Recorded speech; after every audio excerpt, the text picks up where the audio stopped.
Imagine for a moment a timeline of modern human history where the United States of America simply never existed.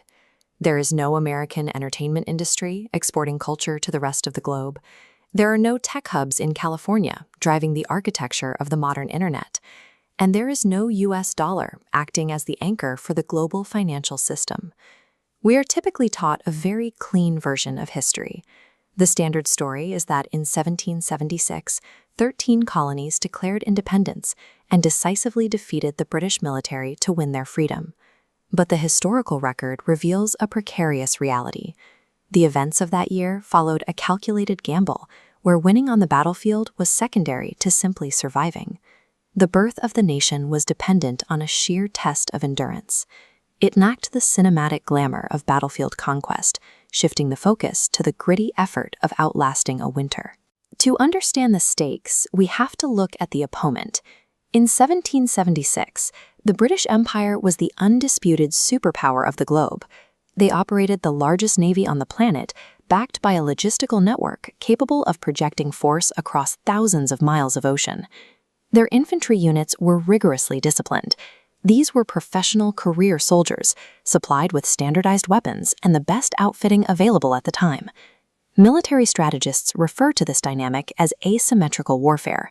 It is the structural imbalance between an expansive imperial machine and a localized, unequipped insurgency. Standing in the path of that kind of global power required immense nerve. On a purely strategic level, engaging them in open combat was tactical suicide. Across the battle lines, the colonial militias faced an entirely different reality. They operated with almost no funding and extremely limited access to reliable firearms. Instead of a unified army, they were a collection of local volunteers. They showed up with varied levels of training, wearing whatever everyday clothes they happened to own. The environment quickly emerged as a secondary threat. As fall turned to winter, the biting cold of 1776 proved to be as lethal as British artillery. Supply lines were so brittle that men marched through freezing mud and snow entirely barefoot, lacking basic protective gear to shield them from the elements. Under these punishing conditions, the political rhetoric of independence faded. For the soldiers on the ground, the conflict reduced to the brutal arithmetic of physical survival. When a force is outgunned, unequipped, and actively freezing, conquering territory is mathematically impossible. The only option is endurance. Avoiding decisive clashes, the smaller force must absorb blows, retreat, and refuse annihilation. Time is the weapon. By staying intact, they force the empire to burn resources and exhaust its patience. The close of 1776 functioned as the start of a grueling endurance test. The modern pillars of tech, entertainment, and global finance all trace back to this fragile, frozen moment in history. The legacy of the United States was forged in this miraculous, daily refusal to die during its darkest first year. Following the brutal campaigns of late 1777, the military conflict reached a temporary stalemate as the cold deepened. Washington's forces retreated to Valley Forge, an impromptu refuge chosen primarily to shield the men from the elements while they waited for spring. The temperature plunged almost immediately, hitting an army that possessed very little winter clothing and almost no preparation for a prolonged freeze. For the next 6 months, the survival of the revolution would depend less on outmaneuvering the British and more on surviving the environment itself. The American experiment was now tethered to the physical endurance of the men stationed in these woods. By moving away from the front lines to find safety, the Continental Army entered a phase of mortality that far exceeded any month of active combat. Logistical failures at the highest levels of government meant that basic rations never reached the camp, stripping the soldiers of the calories they needed to maintain body heat. These rudimentary log cabins provided the only shelter, but they offered little protection against a winter that turned the camp into a frozen enclosure. As starvation weakened the men, the threat shifted from exposure to infection, as diseases like typhus and smallpox began to move through the crowded quarters.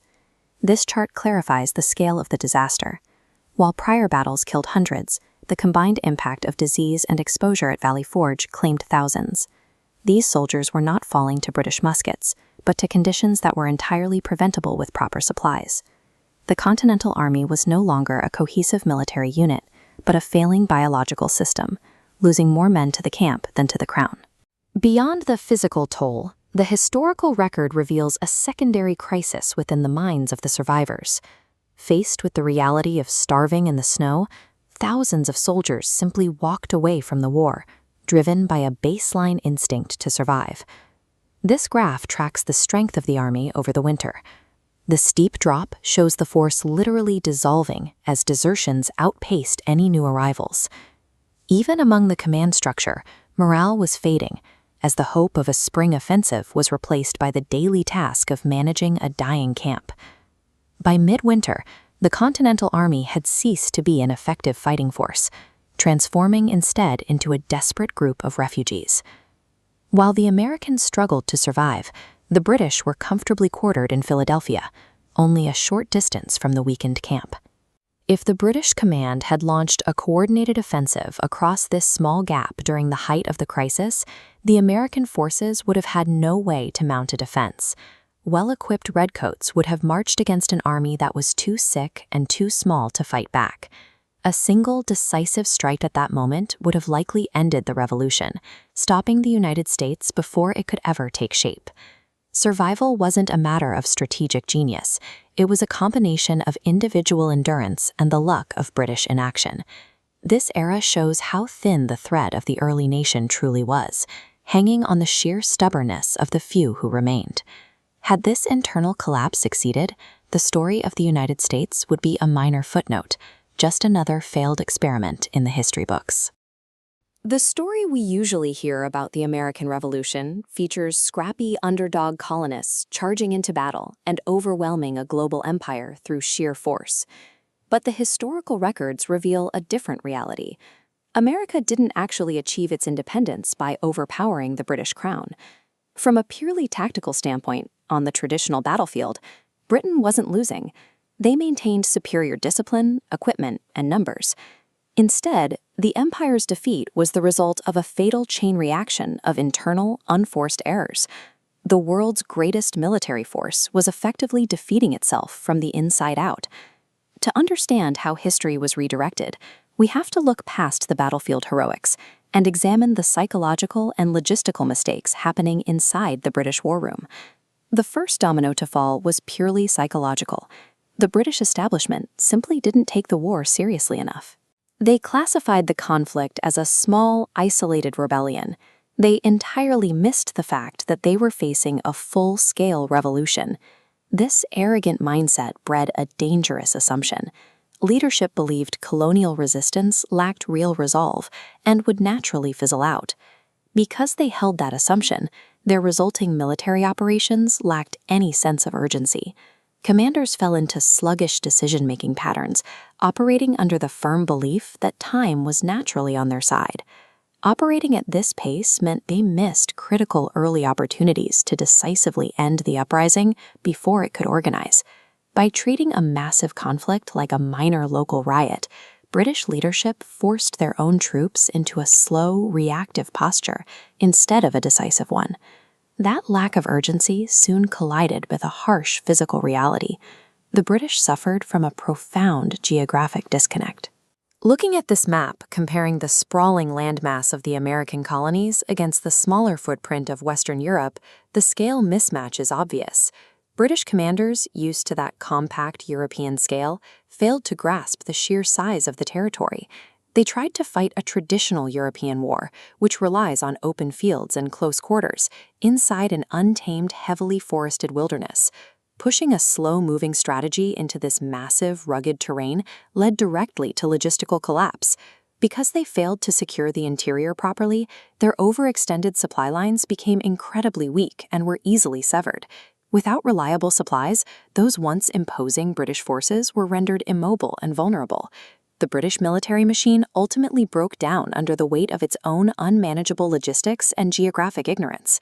In response to these compounding British blunders, the actual American strategy became incredibly simple: survive. The colonial forces realized they didn't need to defeat the British military in head-to-head combat. They simply needed to avoid destruction long enough for the British military to exhaust itself through its own strategic errors. This turned the conflict into a war of endurance.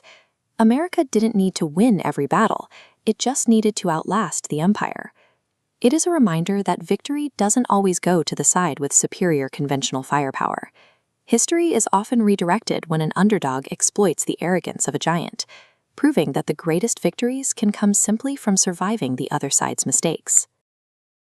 From the shipping lanes of the Pacific to the stock tickers in London, the influence of the United States is present in nearly every facet of modern life. It is the primary engine of global trade and the dominant force in international security. Because this influence is so constant, we tend to view the rise of the U.S. as a historical inevitability, the natural progression of a continent destined to become a superpower. But history is rarely a straight line. If we change the outcome of the Revolutionary War and allow the British monarchy to suppress the rebellion, that destiny evaporates. In this alternate timeline, the 13 colonies are never permitted to unify into a sovereign state. They remain a permanent set of administrative territories under the direct control of the crown. As the map moves west of the Appalachian Mountains, expansion stops. These vast regions remain reserved for indigenous nations or under the control of Spain, effectively trapping the English-speaking population on a thin strip of the Atlantic coast. Visualizing this erased timeline is the only way to measure how much of our modern world relies on the specific, narrow success of the American experiment. Without an independent nation to back it, the US dollar never exists, the currency serving as the backbone for international debt as a global standard. Instead, the British pound likely remains the world's primary reserve currency. With the resources of North America fueling the Bank of England, the financial center of the world never leaves London. This shift doesn't just affect the flow of capital, it changes the origin of our ideas. There is no Hollywood. The hills of Southern California remain a remote colonial outpost rather than the epicenter of a multi-billion-dollar global entertainment industry. The cultural icons that defined the entire 20th century vanish. There are no American comic empires to export their mythologies, and no Silicon Valley giants to build the platforms we use to consume them. Our shared global culture would take its cues from European media and values, resulting in a world that looks and sounds completely different to modern ears. In the realm of science, the lack of an American industrial base means the rapid technological acceleration of the last century happens elsewhere. Digital innovation likely centers in the established laboratories of Europe, or the emerging markets of Asia, following the paths of imperial trade rather than the American domestic market. This missing American presence creates a massive geopolitical void throughout the 1900s.